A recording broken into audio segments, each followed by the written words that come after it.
aquest any ens van convidar a participar i la idea era treballar sobre la idea de jocs i llocs.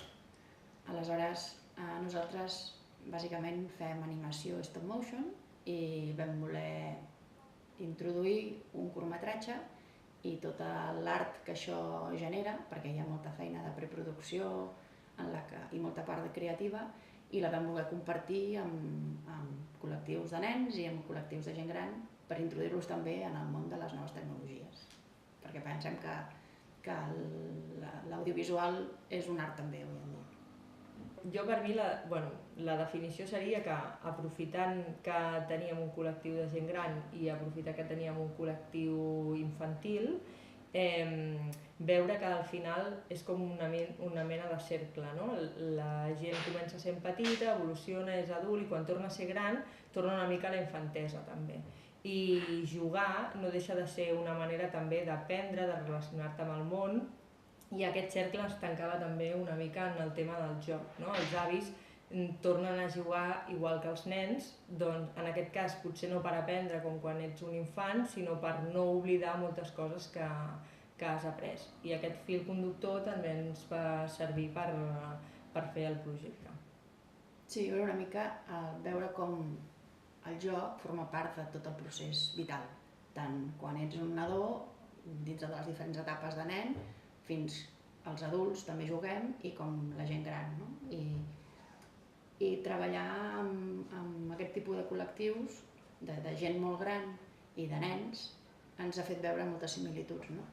Inclús com els jocs han anat evolucionant i molts jocs als que jugaven quan eren petits, ara amb un altre format, amb una altra tecnologia, amb un altre material, es segueix jugant. Com que el projecte una mica és com molt enfocat, estava com molt predisposat ja, no? O sigui, tens aquest col·lectiu de gent gran, aquest col·lectiu de gent petita, no? Has de treballar amb aquests dos col·lectius i el tema és jocs i llocs, no? Has de treballar amb ells per fer una peça, no? Artística en el que això es pugui reflectir, no? I és com... No sé si estic més donada a la improvisació sempre, que és com, estava com molt fet ja, saps? No sé si tu ho veus igual. Sí, és el que deia abans, no? Que no hem tingut molt marge de maniobra, vull dir, nosaltres el que hem fet és, amb tot el plantejament que ens van donar de teniu aquests dos col·lectius, aquest és el títol del projecte, també la connexió va ser molt senzilla, no? Perquè era com, d'acord, són jocs que jugues sent infant i jocs que jugues sent adult. Doncs el que vam buscar són aquests nexes en comú d'aquests dos col·lectius, perquè evidentment els nens d'avui en dia, no sé, un X% no juguen el mateix que el que jugaven els avis quan eren nens o el que juguen els avis ara.